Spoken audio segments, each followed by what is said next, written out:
Blog Talk Radio. Hello, everyone. This is Laurie Smith on Blog Talk Radio. Good evening. It is 10 o'clock p.m. here in Calgary, Alberta. Friday night, January the 20th, October. I'm glad to be here. This is Child Abuse Prevention is up to us, and we're on for 30 minutes. It's a live internet streaming radio broadcast from Blog Talk Radio. And the chat room's open. I did pop a link in there. This is Child Abuse Prevention is up to us, and I just like to do the show periodically just to talk about the issues regarding child abuse and child abuse prevention. And, the more voices we have out here talking about it, the better, really. I think that, more voices. We need more voices. We need everybody's voice in on this. Children are dying. And sadly enough, days roll on, weeks roll by, months go by, and we're losing kids. And there's still, we're still struggling with the answers. How do we reach these people that are struggling, that are gonna hurt their children? How do we, protect our children? How do you protect children? I mean, this is a horrific issue. There's great information out there. There's awesome organizations out here doing a lot of work, and I just like to talk publicly about this stuff, just be one more voice. And I'm a survivor, so I know what it's like. And these poor kids out here, there won't be help for most of them. And that's the sad part. These news articles and headline news and whatnot, articles that come in, children being killed and murdered at the hands of an abuser, whoever it is, whether it's a family member, whether it's a parent or a boyfriend or girlfriend of a parent, or someone in the family has gotten a hold of these children, or it's a stranger, or it's somebody else who just knows the child and sort of outside the family. This is horrific. It's absolutely horrific. We see these headlines rolling in all the time, and sadly enough, these headlines just aren't headlines. These are children's lives. These are little babies and little children who have no way to protect themselves. There's no way they can protect themselves, really. People say, well, why can't they get help? You know what I mean? It's like, well, nobody in the family is obviously protecting them, because otherwise it wouldn't be happening. And nobody, in society isn't saying anything. People a lot of times will know a child's being abused. They won't say anything. They figure, oh, well, it's not my business. Why should I get involved? It's a family issue. Oh, it must be discipline. Or, well, maybe it's not really abuse and this type of stuff. And then even when it does get reported, half the time there's many reports. I mean, a lot of the time we see so many reports coming in where there was multiple reports made, and on behalf of a child or children in a home somewhere, and reports of abuse, and they're just overlooked. This is really tragic, really sad, and each one of these children's lives means something to me. You know what I mean? It's not what's the number that we acceptable to lose. You know what I mean? There's no numbers. You know what I mean? You can't say, well, we only lost so many children. It's like, no. Not one. Not one is acceptable. You know what I mean? And if they do live and survive the abuse, they're going to suffer with it the rest of their life, whether it's psychologically and physically or just psychologically. It's absolutely horrific. When's it going to stop? When are people going to start taking responsibility and doing the right thing on behalf of their children? And this is the issue. And other people, getting a hold of other people's children. I mean, this is really sick and twisted. It's heartbreaking is what it is. So this is a show I like to do just to sort of talk about the issues, bring up whatever I happen to see out there that I find is worth talking about. I have skipped quite a few shows recently, and just because I've been so busy and actually overtired and, actually was sick for a while there. I had a really bad cold, and so I have skipped a few shows, but I like to do them when I can. I found this article online, and they were talking about sobering report describes trends in deaths of abused and neglected children. This was written by Joe Craven McGinty. It was published in the New York Times, and this was from the 20th, from today. And it's just so sad when you see these the issues. Everybody knows the issues. Not really, pretty much everybody does. If anybody who's paying any attention at all, knows that many times it's just issues where there's the parents or the caregivers are addicted to drugs or whatever, alcohol, and not doing the right things by their children. Sometimes it's just issues of, instabilities within the home, lack of education regarding parenting and discipline, and just just a lack of care. A lot of times children are just not wanted, so they're just treated badly and mistreated and abused, right?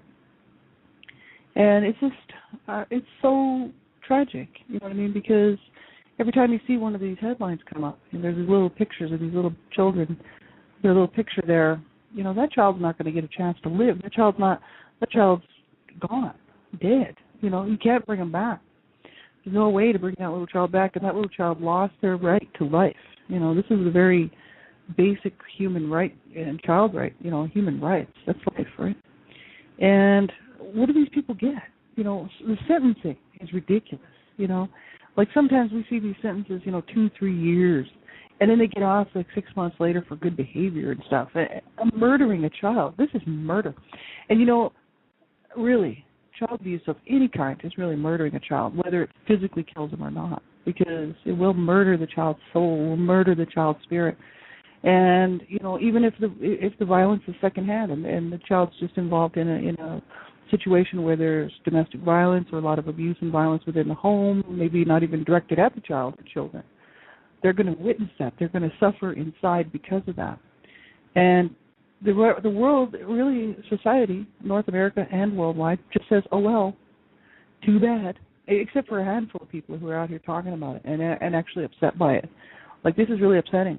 And it does mean that much more to me because I was abused as a child. I could say that I probably would have had a heart to do this anyway, regardless, just because I'm a caring person. You know what I mean? People say, well, how could you know to be caring? You know what I mean? If when does a person just wake up and smell the coffee and realize that these little children's lives do matter and that this is absolutely unacceptable? And when do we decide all of a sudden that it doesn't really matter? There's a whole large section of society of people, men and women, whether they're young or old, age factor doesn't really matter, that think that, oh, well, not my problem. They don't give these little children a thought. They don't give them even a thought, to say, wow, yeah, that's horrible. We need to do something about this. There's a handful of people on the planet that want change, you know what I mean, and that want this to stop, you know what I mean? And whether a person's abused or not doesn't really matter. There's all kinds of advocates out here fighting to stop child abuse who were not abused, you know what I mean? You don't have to be abused to get involved. The issue is that these poor kids, man, they are at risk, There's so many children at risk. And neglect is staggering. I mean, you think about children that die from neglect, which is the worst form of abuse. It's actually the one that actually kills most children. It's horrific, absolutely horrific. You know what I mean? Like, when are we going to wake up and smell the coffee? When are we going to all care enough to do something? And I mean, we can only do so much in our own personal way, with our own personal finances. I know I don't have any money to be donating. I had to go to a free show here because I can't afford to pay for my blog talk shows anymore, you know what I mean? The issues are, it's not so much about money. Right. It's about looking out for the children in your own life. Make sure that you know all about the different issues out there, how to protect your own children when they're away from home. You're not going to be with them 24 hours a day if you have children, right? They're going to be out. They're going to be doing things with other people. You need to know how to protect your children and how to set them up so that they will know how to protect themselves in some way, and also to come to you, if someone is doing something that they shouldn't be.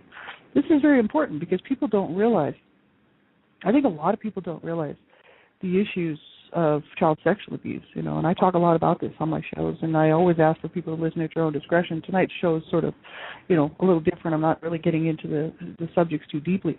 But the issues of child sexual abuse, like 1 in 3 to 4 girls, this is the stats out there, and 1 in 4 to 6 or 7 boys, depending on which stat you look at.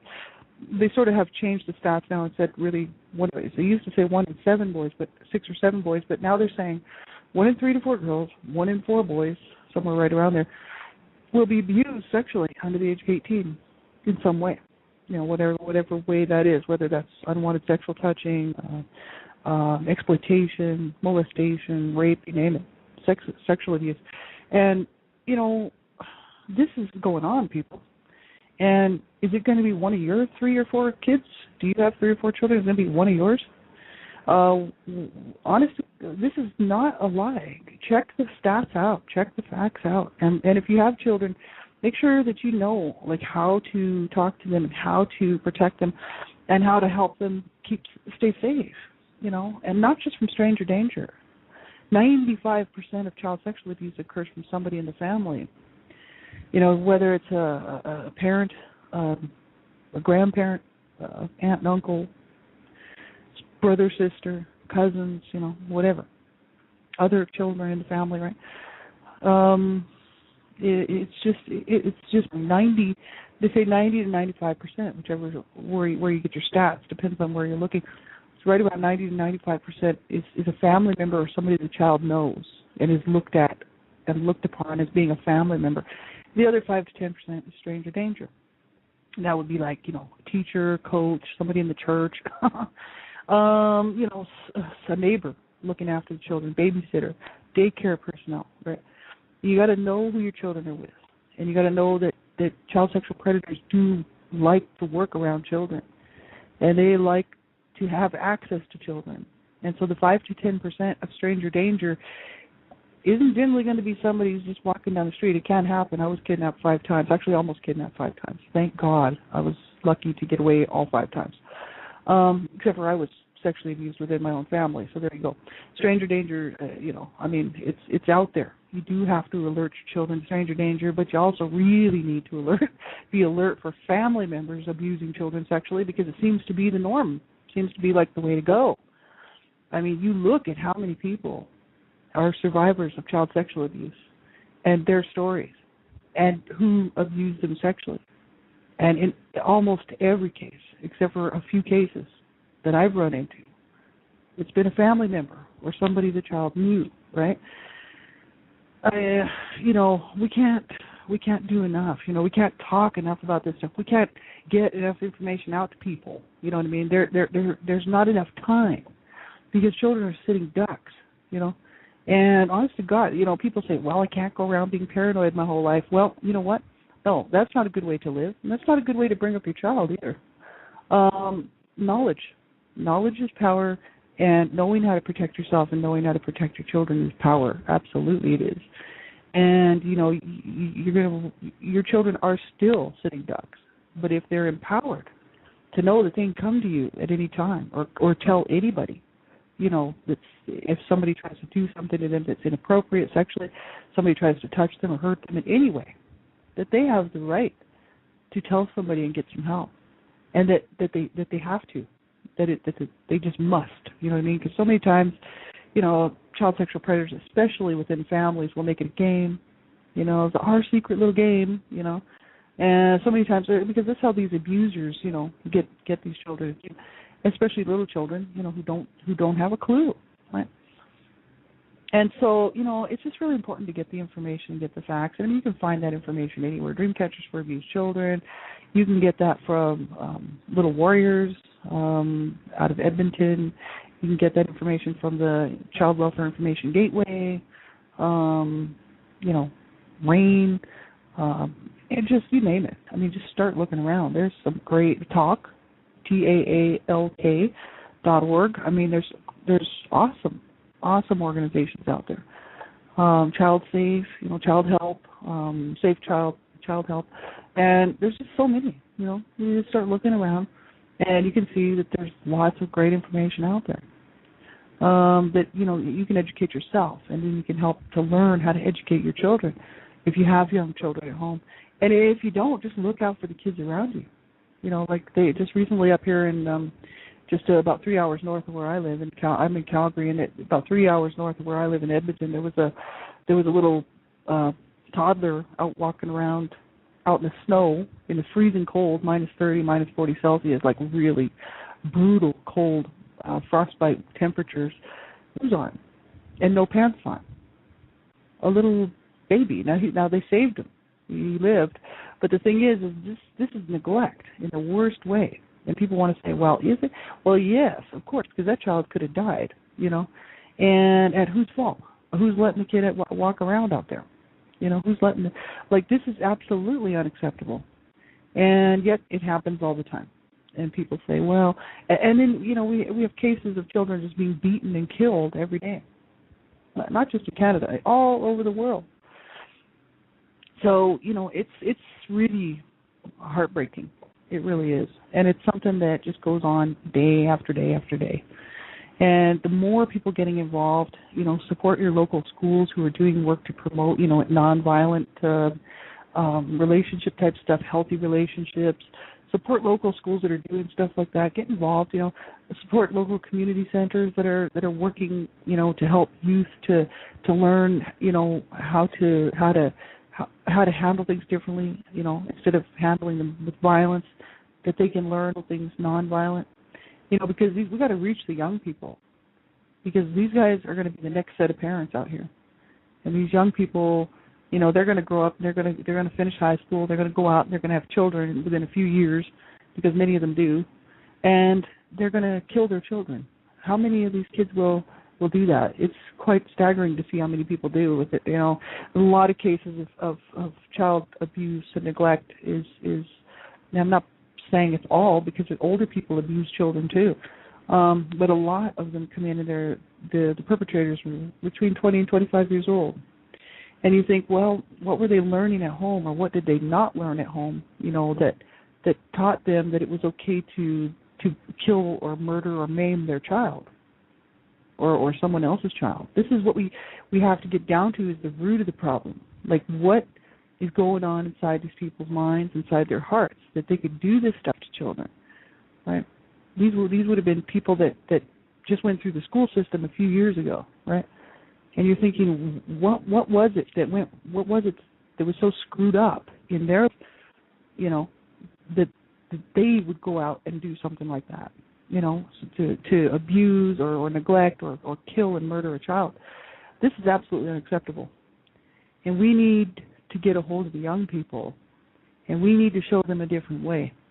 Because otherwise the next sets of generations of high school students that are going to graduate here in the next 10 years are going to continue to do this. And we're going to still have the same issues of more and more and more abused and neglected and killed and murdered children. Because something's not working. And the system obviously doesn't work. And the thing is the system wouldn't be necessary if people would stop abusing their children.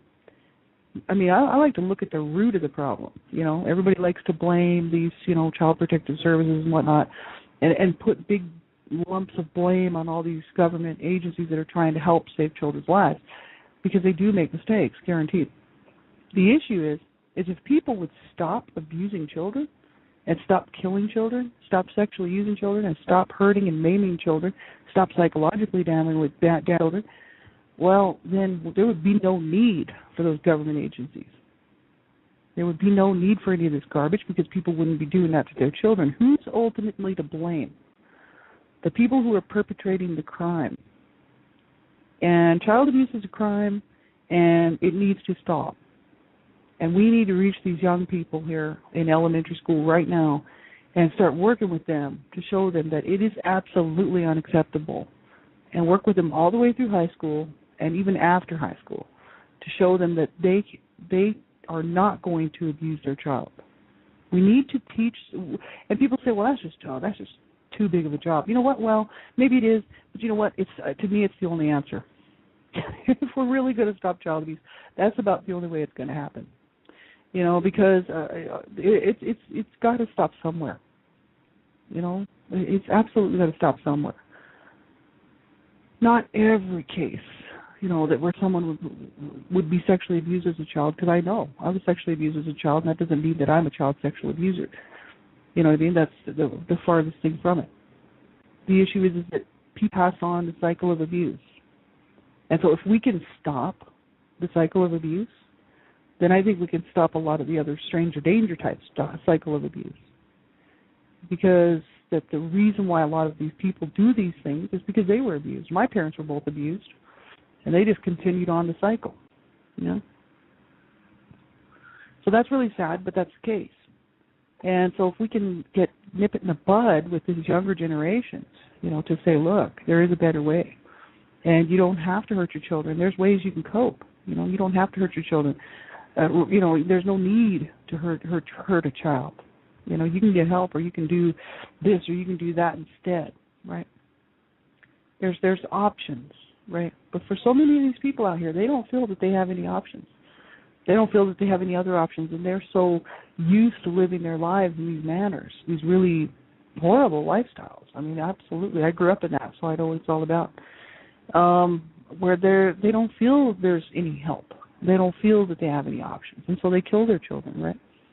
And or they maim them, or they do whatever they do to them, abuse them, whatever. It's sad. It's absolutely horrific. And these people are just part of the cycle, And so then, a lot of people say it has something to do with poverty. Well, it doesn't really, because rich people abuse children too. It has everything to do with mentality, and morality, and what's going on in your heart. Coping mechanisms, you don't have to beat and kill your child. There's other things you can do, to relieve that kind of stress. You don't have to hurt your children. A lot of times people do these things because they think they have to teach a child a lesson. Well, that's not teaching a child a lesson. It doesn't teach them anything. It teaches them how, if they survive, how to hit and how to beat their own children when they grow up, right? It's the same issues with all the types of abuse, right? Neglect and everything else. But it's a sick society. It's always been sick, and there's always been a part of the a section throughout each generation that just goes on blindly. It just doesn't even think this stuff even happens. And it's kind of like when they do hear about something, they're like, wow, oh my God, really? Mothers really abuse children? It's like, I'm always really surprised when I hear that from people. It's like, well, yeah, where have you been for about the last 20, 30 years? You know what I mean? Like, it's like they walk around with their heads stuffed up their ass because they don't want to see it. They don't want to have to see something so ugly and so heinous. It's like, well, nobody wants to see it, and nobody wants to see me. You know what I mean? Like, especially when I start telling them about my stuff. You know what I mean? They really don't want to see me. People are only happy when they don't see the real me. When they see another Lori and they don't know my past, well, that's fine. But they get to know about me and who I really am and who I was because I was abused and what it did to me. And they don't want to see that. That's ugly, and it becomes a problem. It's a problem because then all of a sudden they have to think, they have to care, and they have to be like, wow, you know what I mean? Like, that's horrible. You know what I mean? Nobody wants to know. No. As long as everything is okay, well, that's great. Well, there's a whole lot of society like that. And so, they really don't care. But then there's a whole section of society that does care. I would say we could break it down into thirds. We could say there's 1/3 of the pie of society, 1/3 section, cares and is out here trying to do something about this. We have another third who really don't care about anything but themselves, and that's about it. And then we have another third who are abusing their children. Like, this is absolutely unacceptable, absolutely unacceptable. This has really got to stop. Well, we need the other third of the pie of society who are walking around with their heads stuffed up their butts to do something with us and get involved and start raising some noise, making some noise. Get involved in your local communities, do something. It's like me. I'm trying. I'm working really hard to do it. My problem is that, like everybody else, we all have bills to pay. I got to work. I don't have time to do what I really wish that I could do to get involved in my local community. But I'm working on it all the time, looking for what I can get involved with.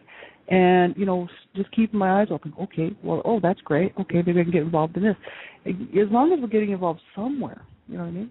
And looking out for children in your own lives. You think a child's been abused, you don't even have to even know. If you even suspect a child's been abused, make a report.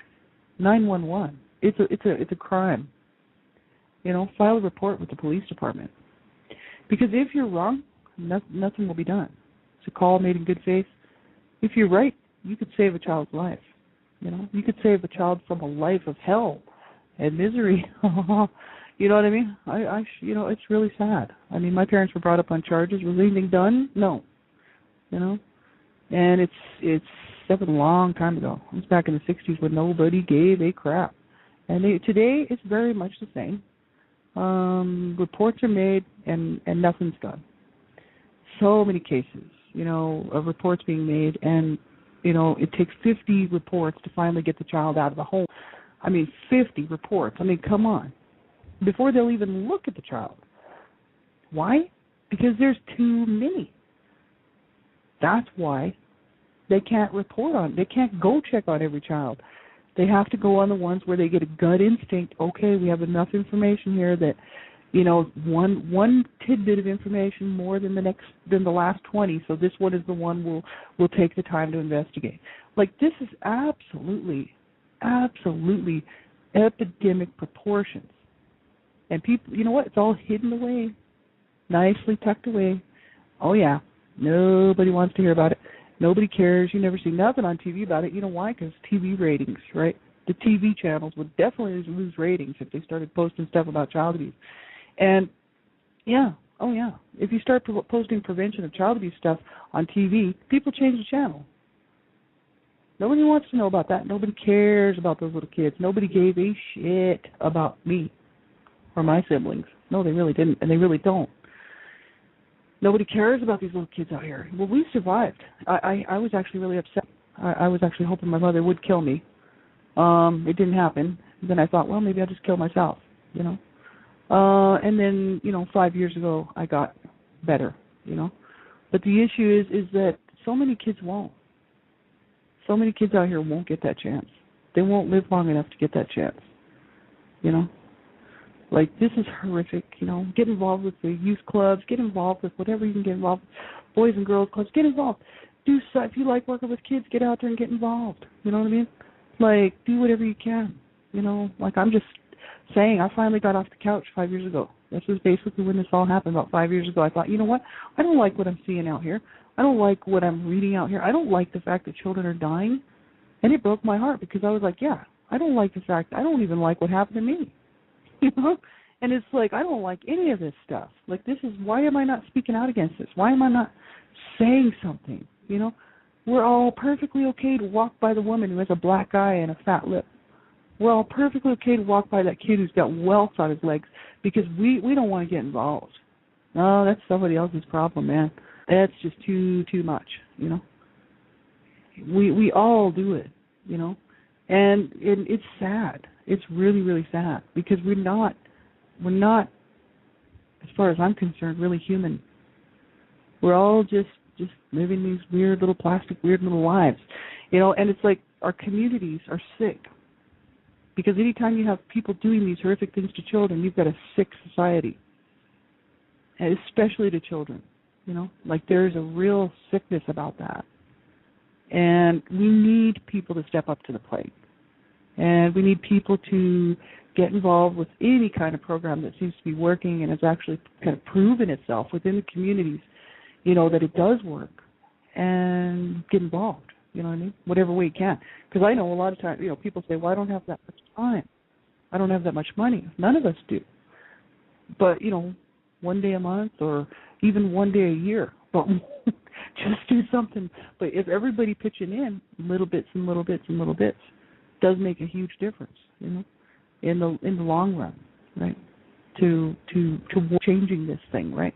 So, have a great night, everybody. Have a great weekend. Take care of yourselves, and don't forget these little children out here. We're going to lose somebody this weekend, and there won't be anything anybody can do about it. Their right to life is being taken away, and if they're killed and murdered, and if they actually survive the abuse, good luck to them. You know what I mean? Because there's really no hope for them. This is really, really sad. We need to change this. Have a great night, everybody. Talk to you soon.